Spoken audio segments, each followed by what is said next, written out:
Hello and welcome to the London Insurance Lawyer podcast. I'm Phil Bratt and today I'm joined by Henry Nelson Case, a solicitor, content creator on TikTok, Instagram and LinkedIn, and champion of mental health in the workplace. We talk content creation, working from home, wearing suits and always on culture. Let's get into it.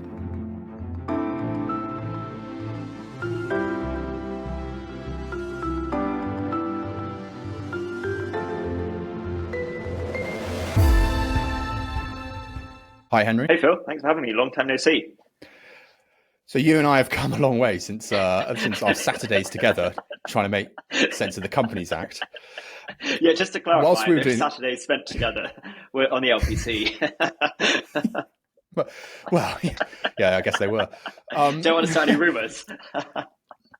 So, I mean, it is a long time since we sat in the room together. And I mean, you did a TED Talk, so you've come an extraordinarily long way from us sitting there together. Can you take me back to the beginning, from how you started out in your legal profession or career, all the way up to that TED Talk? Yeah, sure. So firstly, thank you for having me. And yeah, so as you mentioned, we both did our LPC part-time on Saturdays and Sundays for almost 2 years. And during that time, I was a full-time banking paralegal at Osborne Clarke for the Bristol, London and Reading office. So probably similar to you, my weeks and weekends were pretty full with law and not much else outside of that. And then I started my training contract in 2016, qualified in December 2018. And then I guess I was in private practice from then all the way up to including the pandemic 2020, 2021. Which is when I went in-house. And then during that time, must have been the summer of 2021, because it's, I think, 2 years now, I started posting content on TikTok, where before that, in sort of 2020, I was watching a lot of content around sort of the nuances of working from home on Instagram, because it was new to so many of us, watching people that have now become my friends through social media on their sort of channels. And then honestly, I don't know why, but one day in summer 21, I was like, do you know what? I'm going to download TikTok and I'm going to post a video. And honestly, don't know why I did it. I'm a middle child, so I was probably just craving attention. So that's why I posted it. And it performed relatively well. I think I had like 2 or 3 followers at the time, and it just grew. And then I kept doing it and it kept growing. But I was still working full time at that time. And then by the end of 2021, I had been signing brand deals with like amazing companies. One of my biggest brand partners, LinkedIn, I was working with them quite a lot on their socials, amongst other incredible companies. I'd been featured on a billboard with Samsung in Piccadilly Circus. I'd met some amazing people, but I was balancing all of that alongside working like my full-time job. And then like opportunities like the TED Talk, the TEDx talk in Bulgaria came around. One of my followers like reached out and hit me up, and who I didn't realize worked for the TEDx team in Bulgaria. And I was like, mate, do you want to do a TED Talk? I was like, I don't think anyone's ever said no to the opportunity to do a TED Talk. So like, and for somebody who puts themselves on social media, I'm a very anxious, nervous person in real life. I get very socially awkward. I find I'm not like the most difficult person to talk to, but I find I'm not extrovert in any way in terms of when I put in a social situation. Public speaking always I found incredibly uncomfortable.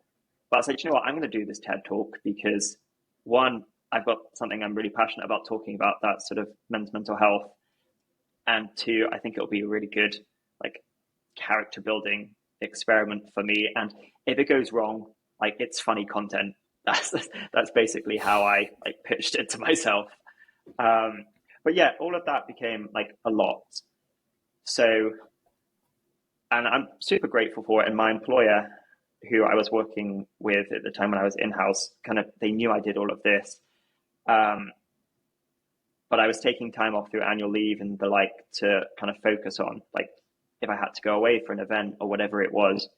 And it was really hard to give both being a lawyer and like content creation and all of that, both the levels of attention that they needed, both professionally for my legal career and also the content side of things. So it would have been earlier this year, 2023, that I decided to leave my sort of full-time job as in-house legal counsel. And it was really scary. It's probably one of the biggest decisions I've ever made. And I lost a lot of sleep to it because I guess like many of us, we've worked so hard to get to this level. Heck, you're a partner, so you'll know the amount of work it takes to kind of get to that level. And it almost becomes your entire identity. So kind of saying goodbye to that in the capacity that I was working was almost like, I don't want to say mourning, but it did come with like sadness. But I still practice, and I practice like as a consultant. So at the moment, I'm working 3 days a week on this sort of legal project, which is really nice because then I get the balance to be able to be a lawyer and use those skills alongside kind of being able to do all the fun sort of creative stuff, which has ultimately become a business in its own right. Like that operates as a limited company, as a business. Because I think that's one thing people don't realize around social media is the amount of work that goes into it behind the scenes. But yeah, I quit my full-time job in January, and I turned 30 at the same time. And I also broke up with my girlfriend. So January was a big year this year for me, which is why I'm now in therapy. But that's another story. We'll definitely revisit that. So, I mean, it's interesting you mentioned about identity. Lawyer, being a lawyer is part of your identity, and I completely agree with that. And I don't think I've ever met any lawyer who doesn't think that. Actually, why did you want to work in law in the first place? Again, that's a really interesting question. See, I'm kind of having like trying to recall when I put on my sort of UCAS like personal statement all those years ago. But I think it started from when I was selecting my A-levels, finishing GCSEs at school, and then going on to select my A-levels. And I think I decided 3. And then I was choosing one more, and I didn't really know what to do. So my dad actually suggested, why don't you think about doing a law A-level? And I'd never really thought about it. I was like, yeah, that sounds fun. There are like certain TV shows that I like that revolve around the law. Didn't know much about it. What was I, like 16? So I was like, I'm going to do this. And then I did my AS first year law, and I think I got like 100% in both the exams, the summer and the January exam. I was like, oh, okay, wow. Must be good. Must be good flex. It must be great. Yeah, I was like, am I a lawyer already? So then I obviously did the second year, and my law tutor was great and actively encouraged me to then go on and apply to go on to study law at university, helped me prep for like the LNAT law admissions test, amongst other things. And I just really enjoyed it. I really enjoyed the problem solving aspect of it, because we got given scenarios about, if this happened, what would you do? And then just learning all around that. And then I went into uni to carry on my studies in the law. And I think at that point, I started to realize that naively, I didn't really know much about practicing law in practice professionally, even, because at A-level, you're kind of just taught you're either a solicitor or a barrister. And then that fed, it didn't really go much more around how you got into that. And then through university is when I kind of understood, okay, I need this thing called a training contract. How do I get that? And then I started applying for them. And I remember having my very first assessment day kind of thing with one of the big city firms. I had no idea what to expect. This was all completely new to me. I probably didn't do the research I should have done because it was all quite overwhelming. None of my immediate family are lawyers, so I didn't really have much to go on, and sort of legal influencers, legal content creation wasn't a thing at the time. So I remember being dropped off to the train station that morning to go to where their offices were in central London from Bristol. And we were in the car, and I remember being told, Henners, are you sure you don't want to put a suit on? I was just wearing corduroy trousers and a button-down shirt with a pullover, because guys, because I walked through like I'd been told I was good and academically performing. I thought I would just show up, and it wouldn't be that intense. But then I walked through this firm's door, and everybody was immaculate. And I remember the graduate recruitment lady at the end of the session, like the intro session, saying, and I was sat in like the first or second row, and she said something along the lines of, "If you don't have a suit, I recommend getting one." I was like, well, I do have one. I just didn't think this would be the setting. Like, naively didn't think this would be the setting. But then it got to like the networking lunch where you network with the other like people on the day and current trainees. And honestly, hardly anybody spoke to me. And I wouldn't have spoken to me. I was like, who is this loser that has put in no prep or whatever? And yeah, it was a very uncomfortable day, but lesson learned, which is why it's so good that we have like legal content creation now and people can explain more around the process. So you kind of know what to expect, because it is daunting. It's really interesting about the suits. I mean, lawyers traditionally wear suits. I did some training. My very first role, which was at an insurer, I worked in their procurement department, but they had someone who really knew about sales come in and talk to the procurement team about sales. And because I was there, I was like writing contracts, like buying loo roll or whatever it was. Lovely.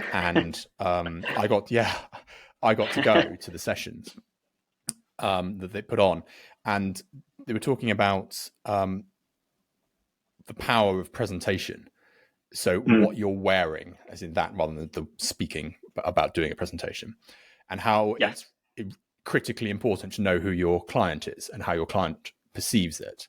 So a lot of people, and I still don't now, would expect the lawyer to turn up in a suit, a dark suit and a tie, because it's court dress. And that if you don't, it makes them uneasy. But he gave the example of one, and I won't tell you which company it is, but one very well-known company where if you turn up in a suit, they won't let you have the meeting because it's so out of their culture. And you need to turn up in shorts and t-shirt and jeans and a t-shirt. And if you do that, then you understand them. And then they're willing to work with you. But if you don't understand that, you're never going to understand the rest of the business. Yeah, but I just remember being in the car, being dropped off, like, guys, no suit needed here. It's not that kind of vibe. But then I feel like my dress or my attire or my lack thereof has kind of followed me. I remember when I was a trainee in my banking and finance seat, it was in the summer, and we had one of those like insanely hot spells, and I think the firm was selling or offering out ice creams, which is great, but all I want is I just want to be in swim shorts and get some air conditioning on. So one day I came into the office wearing I think a polo or a shirt or like a short sleeve shirt and just some like smart shorts. And honestly, that as like a second seat trainee,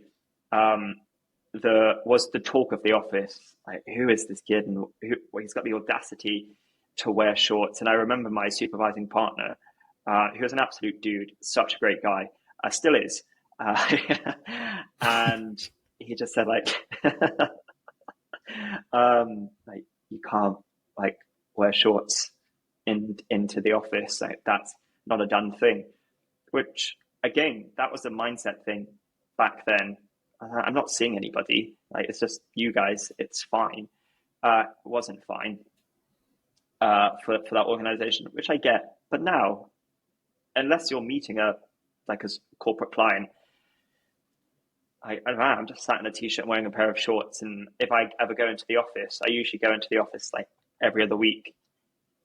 I still like dress smartly, but I wouldn't dream of wearing like a formal sort of shirt and trousers and shoes. Heck, I haven't polished a pair of sort of work shoes since. I polished them the other day, but because I seem to get them covered in mud.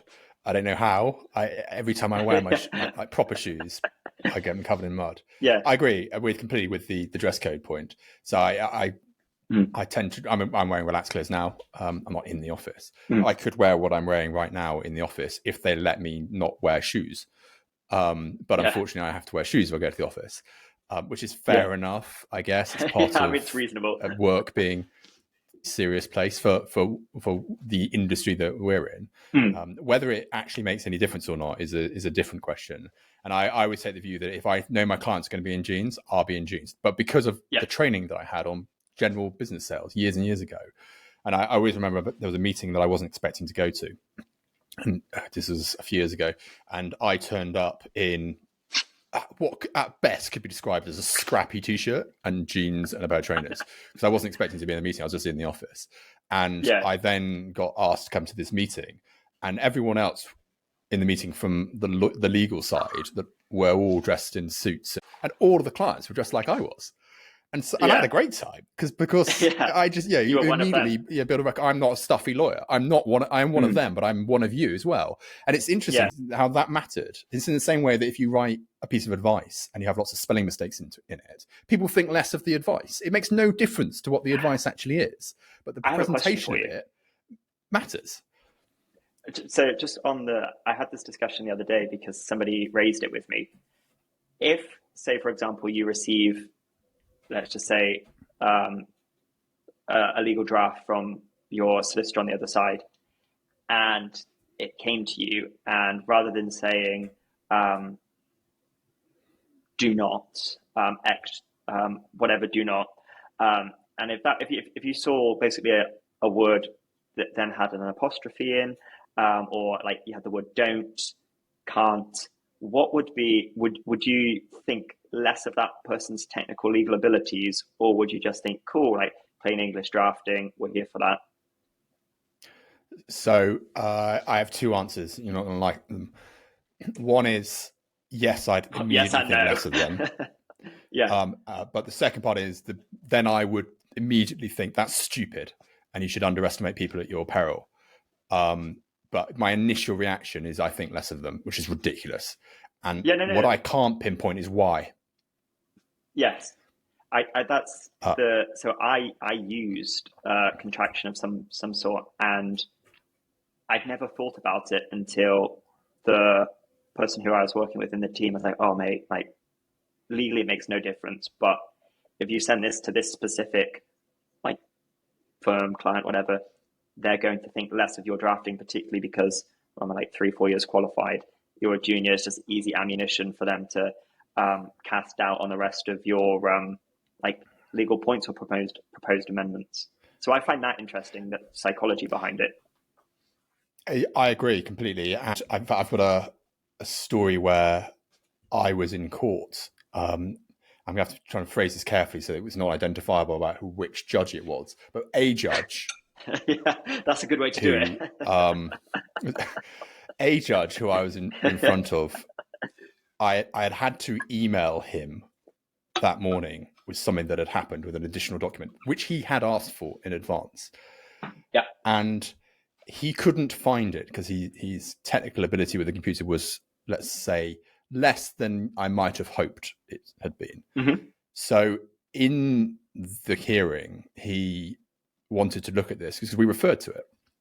Yeah. My opponent referred to it. I didn't. And I said, "Oh, yes, that's what I sent you this morning, Judge." Yeah. And full stop. He then had what can only be described as a diatribe of insults for me because he couldn't find it. And what he was complaining about was the order of the subject title. So I had ordered it in the way that you're meant to when you email the court, with a court reference number and then the case name and then what it is. And he had a proper go at me in court, which my opponent, I have to say, found absolutely hilarious because it was farcical. But in court, that happens. You just kind of have to roll with it. About the phraseology of this email title. And the point then went against me because I had annoyed him by the phraseology of the email title, which had nothing to do with anything. Not anything at all. And so if that is what the top-down position is, I can see why my initial gut reaction, having been trained that precision is incredibly important, would be the default position, because ultimately that is what it is in court. And unfortunately, spelling mistakes make massive differences in some situations, and commas and grammar and things like that make huge differences in contracts. So precision is really important, and that's something is drilled into you during legal training. Yeah, no, I completely agree. And obviously there is this huge shift right now for the plain English drafting to kind of cut out, I guess, more so like overly complicated like drafting, or even the use of sort of Latin. I know some like sometimes it's nice just to drop in a like mutatis mutandis here and there because like flex. I know what that means. But Do you know what? sort I of, don't. well, Phil, I'll tell you after. And just that's your homework. Get back to me and tell me when you found out what it means. I'll be Googling right now during that. I won't be listening to you. I'll just go on Google. Yeah. Putting that into a contract it's less of a thing nowadays because it's unnecessarily complex. Or if you're giving it to, say, a layperson or whatever, or somebody who's going to pick this contract up and they're like, well, what does that even mean? What is the intention behind that? If you can't just pick up a clause and read it and say, okay, cool, yeah, that's fine. Because ultimately, if there's a dispute in a contract, it will go to court and the court's going to look at what is the intention behind that drafting. If you can't, on the face of it, say, okay, it means this, then you're going to get more ambiguity and more confusion. So I can see why that is. But then, yeah, I think, yeah, I just found it interesting when we had the conversation the other day. It's a really interesting bring point. it up. I had a lecture.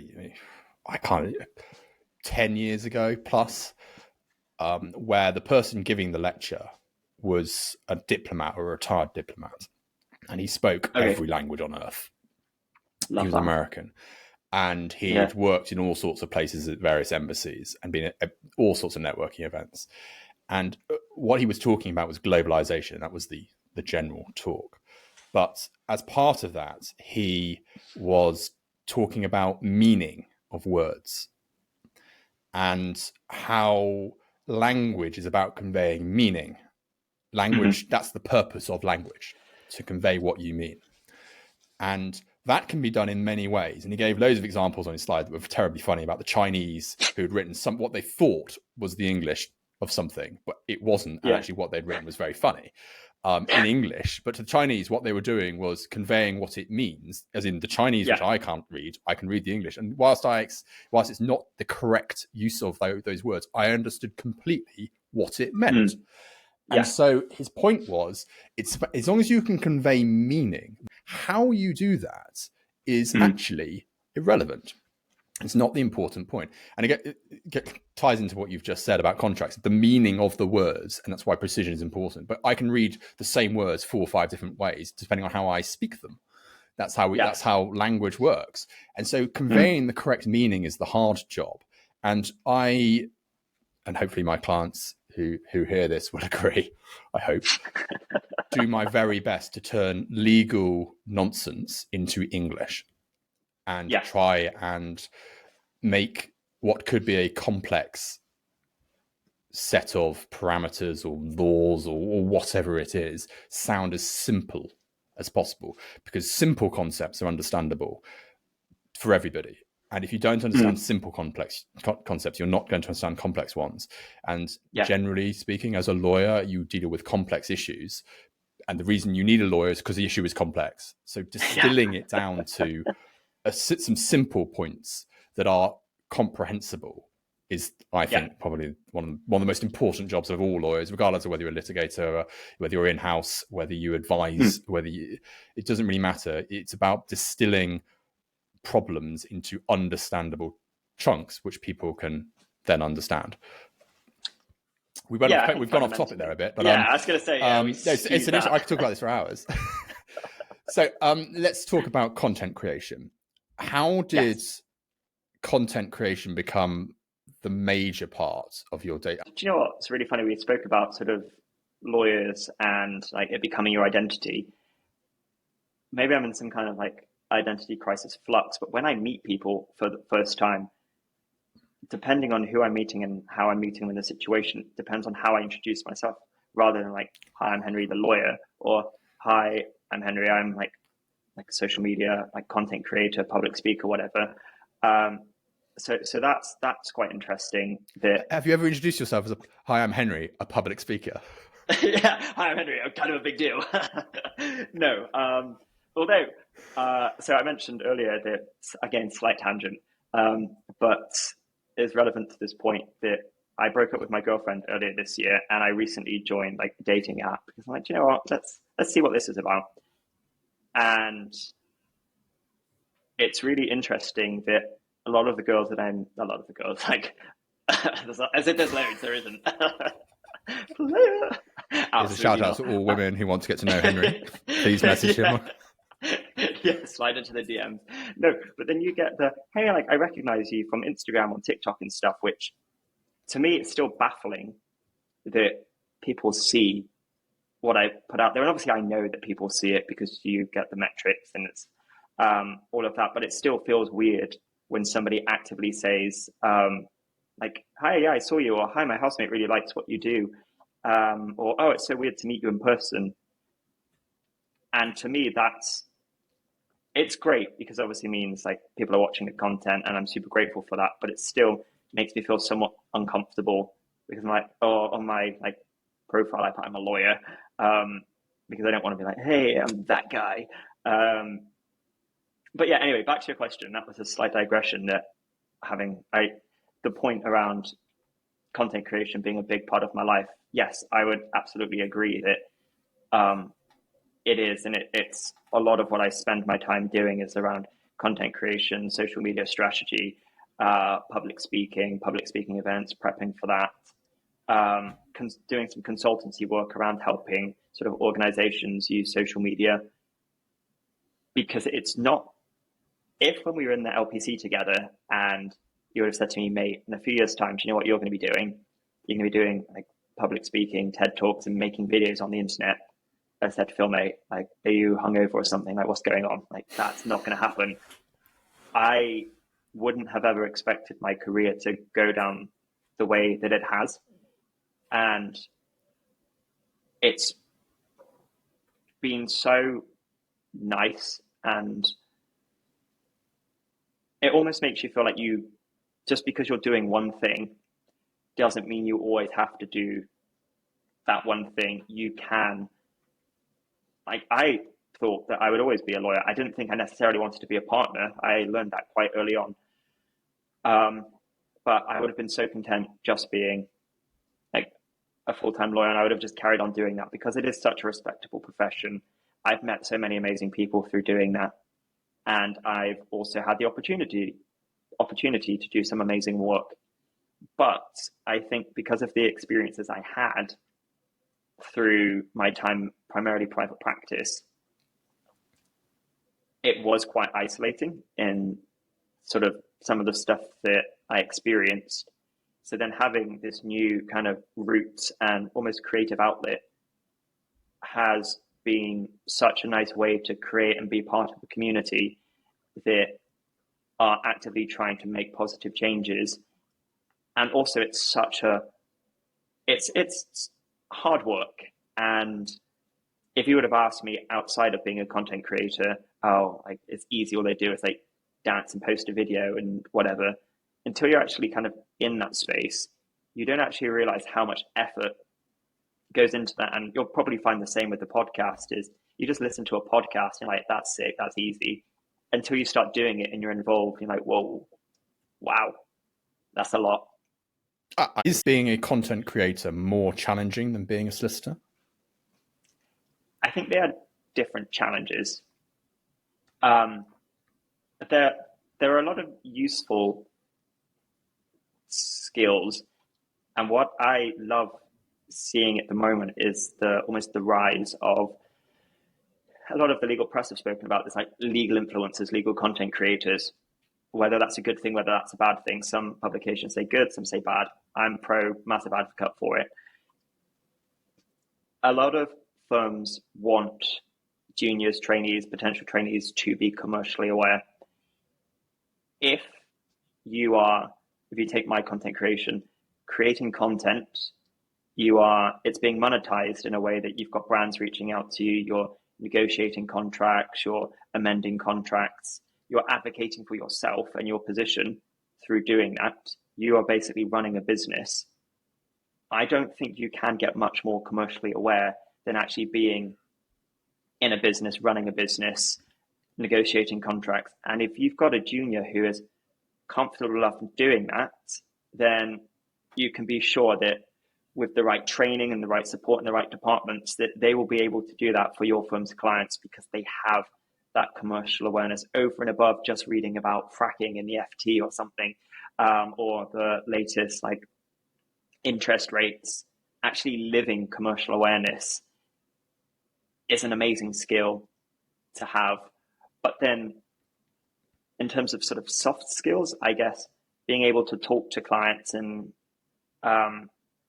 present and convey, as you mentioned, like complex situations in a relatively easy way, putting out content on social media, whether that's text or video, you need to be able to convey a message or a story in a certain way. And there's sort of overlap around that, having sort of social skills, being able to kind of control and talk, sort of filter what you say and how you say it, and putting in those boundaries are applicable skills. But yeah, they're both challenging, but in different ways, but they're also both great in different ways. The skills crossover I hadn't really thought about, but the example of demonstrating commercial awareness is brilliant.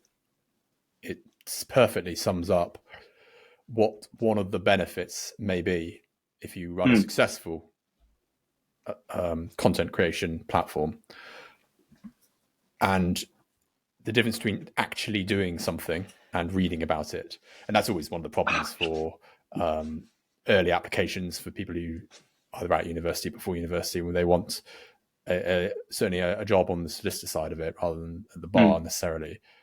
How do you demonstrate commercial awareness? Because knowledge is a test. You can just gain more knowledge by learning. You just learn it. That's not the hard bit of being a lawyer. Just learn it. Assuming you have a certain level of ability to learn, but it's not that high. It just takes you longer to learn. Unless you're doing top end tax or trust law, most law is pretty simple, and most of it is written in English once you understand how it's written. So once you can get past the basic knowledge test, it's then all about skills. So commercial awareness is one. Soft skills was an interesting one you just touched on. When we spoke previously, we were talking about having. I've almost always been managed by females, and I think that gives me a completely different approach to what it would have been if I'd been managed by men. And my soft skills are definitely improved from having a female manager, and that is one of the critical points, because empathy is a skill that you have to have as a lawyer. It's one that gets overlooked regularly, because if you don't have empathy, how will you possibly understand what's important to your client? So what other skills are there that you want? I think obviously you need to be technically able, but as we spoke about earlier, we have all gone through the same courses. We have all qualified as lawyers or in the process of, and knowledge can be learned. So if there is a gap in somebody's knowledge, you can fix that. But I think one of the biggest traits that I find such value in is that person a nice person? And I think that's such an underrated skill, is just being able to be a nice person. I wouldn't say that I am the most technically advanced lawyer. Obviously I can do the job. I understand most commercial contract concepts, but I'm not thinking outside of the box in terms of new ways of drafting. I will do the job, do it to the best of my ability, and that's it. But what I think are the skills that I have that make me somewhat successful in being a lawyer and everything else is that I'm easy to work with. If I say I'm going to do something, I do it. If there's a deadline that I said I'm going to do something by, I will do it by that. And I'm easy to get along with. And I think having that work ethic and those skills and abilities are so valuable in both the legal profession and beyond, because if you're easy to work with, if you get the job done and you say you're going to do stuff by when you're going to do it, other people within the firm, clients, are going to oh, he's a nice guy and he does what he says he's going to do. Let's use him again. Let's get him on more projects. Let's get this person involved. And I think you don't have to be a dick to get far. Like, you can still be a nice person and you will still go like pretty far, if not further. Yeah, people forget that people employ people. Mm-hmm. And if you're going to employ someone to work with in any job, you're going to spend a lot of time with them almost inevitably. Yes. If you're going to employ a future lawyer to work with you, you're definitely going to spend a lot of time with them. Yeah. And if you're not a nice person, or if you're not easy to get along with, then you are less likely to be employable. And that has nothing to do with any of the other skills of being a good lawyer. Being able to stand your ground, it being probably one of the most important. You can say no in lots of different ways. And the best lawyers that I know say no really nicely. Yes. And I know they mean no. The same way if someone screamed no at me, they say no. I know no means no. And they might be nice as pie. They'll do a smile on their face. They might hand me a beer while they're doing it. Psychopaths. But no means no. Yeah. So it's really interesting. Those soft interpersonal skills are absolutely critical to your success. And they come across in your content. I mean, it's funny and witty. Humor is fantastically important in every walk of life. Just on that humor point, though, I think it's probably why I found content creation is that in a lot of my reviews as sort of a paralegal and a trainee, they're like, this guy's great, flex. Like, he's good at his job. He's great to be around. But the one thing that I was always told to work on was when to employ my like great sense of humor and when to crack a joke, because again, it is a professional profession, and that was something that I was learning to work on, or I was trying to practice, was when to bring in that sense of humor. And I think I used it as a coping mechanism largely for when I was uncomfortable in situations. But it was something I was trying to be more cautious of, which now having a social platform, it kind of, that's the outlet for that. So obviously I'm not going to walk into a client meeting like, lads, let's go and like crack a joke or whatever. And you can still have like jokes and laughs and banter with your colleagues, but knowing when to do that is something that I've definitely had to work on. Do you think that work from home has had a positive or a negative impact on the profession? If I talk about it from my perspective, so in 2020, when we were mandated to work from home, the week before that, I was about to quit the private practice job that I was in because the environment I was in was so hostile and toxic, and it was affecting me so much. I didn't physically want to be in the office or around that environment that was making my life so almost unbearable. But then Boris Johnson said, no, guys, you're going to work from home from like next week. So I had to work from home. And I instantly felt, and I'd moved back with my parents at that time because I just moved from another city back to Bristol.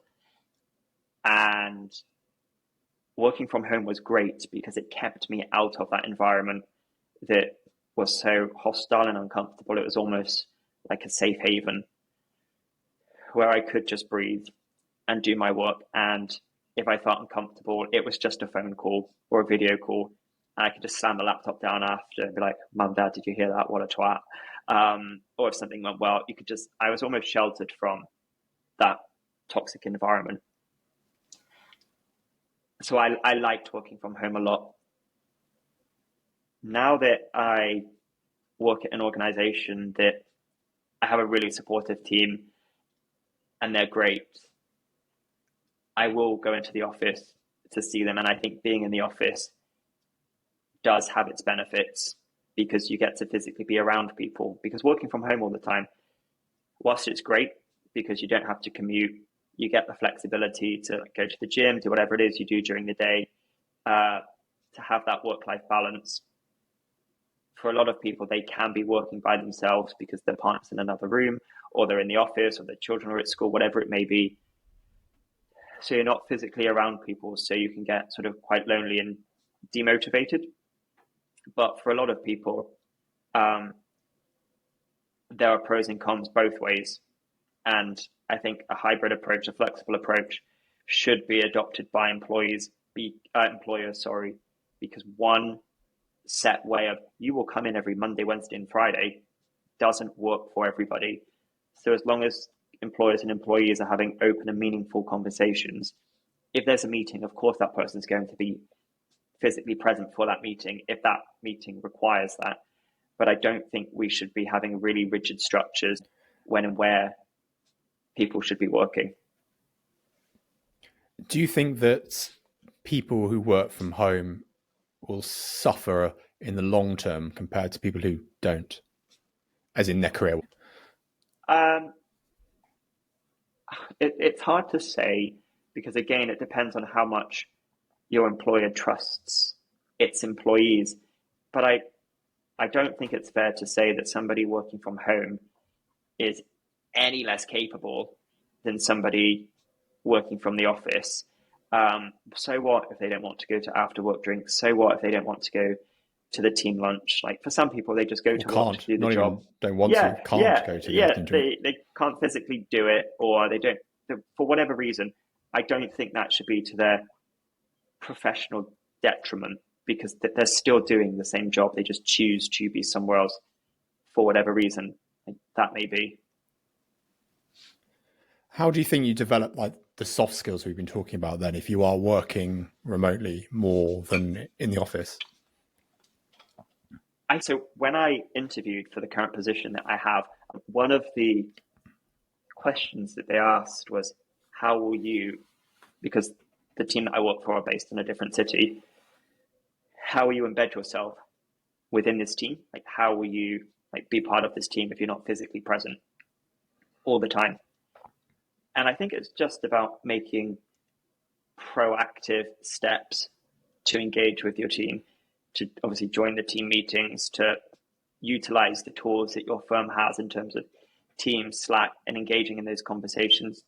Just taking 15 minutes to make a coffee and call one of your coworkers when they're free, just to chat, and have that in the same way as you would in the office. You would physically go up to someone's desk and be like, "Oh, mate, do you want to go get a coffee or something and have a chat?" Or if you walk into the bathroom, you'll chat with somebody. So almost just employ those skills.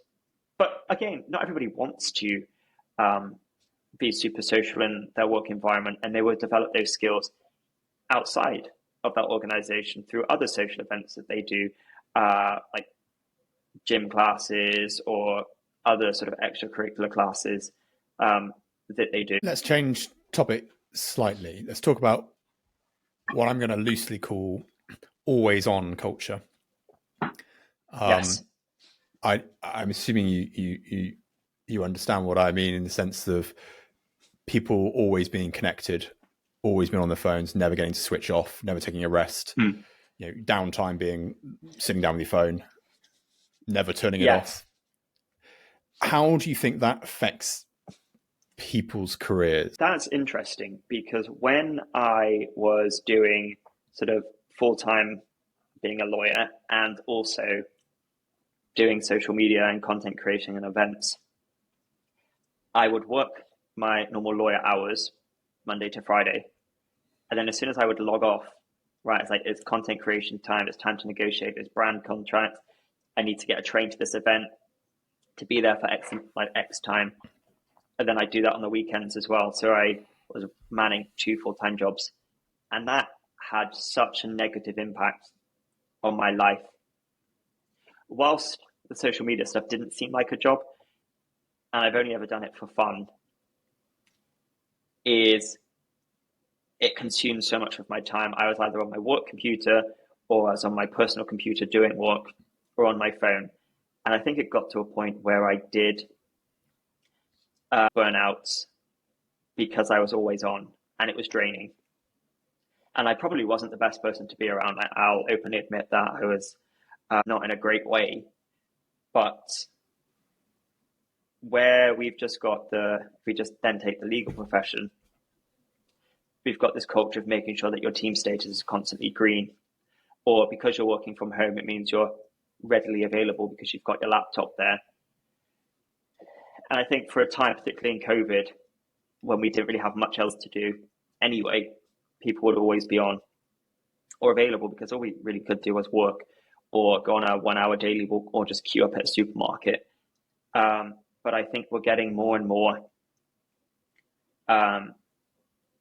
into a state where work-life balance is becoming more of a priority. We're seeing in people's email footers that say, because I've emailed outside of working hours, doesn't mean I expect a response. These hours work for me. They may not work for you, sorry. So again, it comes down, and it is difficult. And for a lot of organizations, it needs to be led by the top down. If you're seeing the senior people in your team online like 9 p.m. every single night, then subconsciously, rightly or wrongly, you're going to feel like you have to in order to sort of progress or to keep up with that team. So some people like being on all the time, some people don't, but it's making sure that nobody ever feels forced to work in a way that isn't conducive to a productive working environment for them. The obvious impact of always on culture is deteriorating mental health because you just never rest. How do you manage your mental health? That's the point you mentioned about resting or not being able to rest is actually something I mentioned recently with my therapist, saying that even when I'm just trying to sit down, like I will intentionally schedule an evening where I am not doing anything. My only intention for that evening is to watch that TV show. And even just sitting there for 45 to 50 minutes to watch a TV show, I'm just thinking about what's next. What do I need to be doing? I'm picking up my phone, I'm scrolling, I'm sending emails from my phone rather than watching the show. So I'm like, right, I need to put my phone somewhere else. But then all I'm thinking is I need to get it. I need to check, like, where are those notifications? What if that email comes in? So I think it does negatively impact our mental health. So I'm trying to be more strict with sort of work-life balance. I won't take my phone to bed with me, so I don't just lay there and scroll. I try and spend less time on it. This week, for example, last week I realized that I wasn't enjoying content creation. Why am I not enjoying it? Because I felt like I was doing it because I had to do it, not because I was enjoying it. And again, that comes with, I say that with an element of privilege that I get to do that. And also it's being monetized through like as a business, but it's still work and I wasn't enjoying it. And I always said that I will do this whilst I enjoy it. So I have taken this week off of creating content, making content, editing content, video sort of content, because I think it's good and healthy to take steps or step back from something. Even if you love what you do, taking that break is great. And I find that when sort of my mental well-being is deteriorating, I don't exercise. I regress to unhealthy eating habits. I don't really leave or go out or see people, and I instantly feel awful. But I recognize that when I start doing those things, I'm not in a great way. So I need to start taking steps like going out, seeing people, exercising, eating better, to kind of, and take those breaks to kind of bring myself to a state where I feel like better within myself, which is something it's taken years to learn and get to and recognize, but that's what works for me. Just finally, what's your long-term career goal? That's a great question, and one I always try and avoid answering because if I'm being completely honest, I don't know what I'm going to be doing. If you would have asked me 5 years ago, would I be doing this? This being a TED Talk or being on billboards in New York and London and public speaking and content creation, I would have said, that's not in my plan. I would just be a lawyer. And I think I will always be attached to the law in some way because it's a profession I love and respect and want to hopefully have a positive impact within to make some positive changes. But how that looks, I honestly couldn't tell you. And I think that's what's so exciting is, and it's what I've realized, that you don't always have to know what's next or what you're doing. It's going on that journey and discovering where is this going to take me? Who knows? That's the fun in it. I think that's a really healthy attitude to have because nobody knows what's coming down the barrel towards them. Yeah. And worrying about the future makes people very anxious. Everyone has a natural worry. I'm just thinking about one of the things I never used to worry about was particularly was about the long-term effects of my offspring. Until you have a child, then you suddenly think, oh my God, what's the world going to be like for their children? What a word. So it's something now that it makes me anxious thinking about it, but you have to manage that.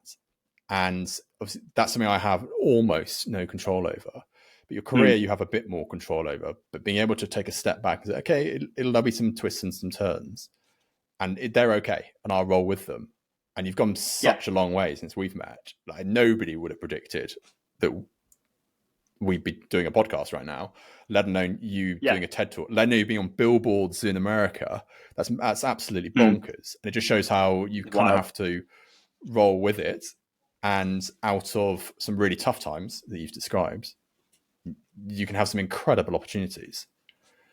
And the old adage of it's always darkest before the dawn comes to mind. Yeah, 100%. Yeah, it's really funny how kind of full circle this has come for you and me in terms of the capacities that we're now talking to each other in. But it just goes to show, as you just said, it's something I never take for granted that all of this, like being able to speak to you and on this platform in this way, and everything that's come alongside what I do, has come from a negative experience, and being able to thankfully turn that into something positive and hopefully pay it forwards in a way that encourages more people to openly and comfortably talk about their experiences and what they go through is something I kind of never try and lose sight of. I think that's a great point to leave it. Henry, thank you so much for coming on the show. It's just been brilliant to catch up. It's so insightful. Just hearing your experiences, positive and negative, is so valuable. And I agree, the more we share negative experiences and talk about how we dealt with them and accept and publish that we have had them, I think the better we'll all be, let alone just the legal profession, but we'll all be. Is there anything else you'd like to add? No, nothing. It's just been really nice to chat to you, catch up. You didn't have kids the last time we physically met each other, and I wasn't doing all of this stuff. So look at us now. I know. Cheers imagine what it'd be like in in Bristol. Yeah. Big shout out to BPP Bristol there. So if you'd like to hear more from Henry, do check him out on his various social media platforms. Just search at That Corporate Lawyer, or follow him on LinkedIn, TikTok, Instagram, YouTube. See him on a billboard. Everywhere, watch his TEDx talk. Like a rat. Literally everywhere. And for what it's worth, I hope you keep doing it as long as you want to do it. And I saw your LinkedIn update yesterday, actually, when you said you're going to give yourself a week off. And I thought it was the most powerful evidence, actually, of controlling what you want to do and not feeling obliged. It resonated immediately with me. I'm delighted that you fit this in just before you take some time out. Thank you so much. All that's left for me to say is thank you for joining us today, and I will see you in the next one. Goodbye.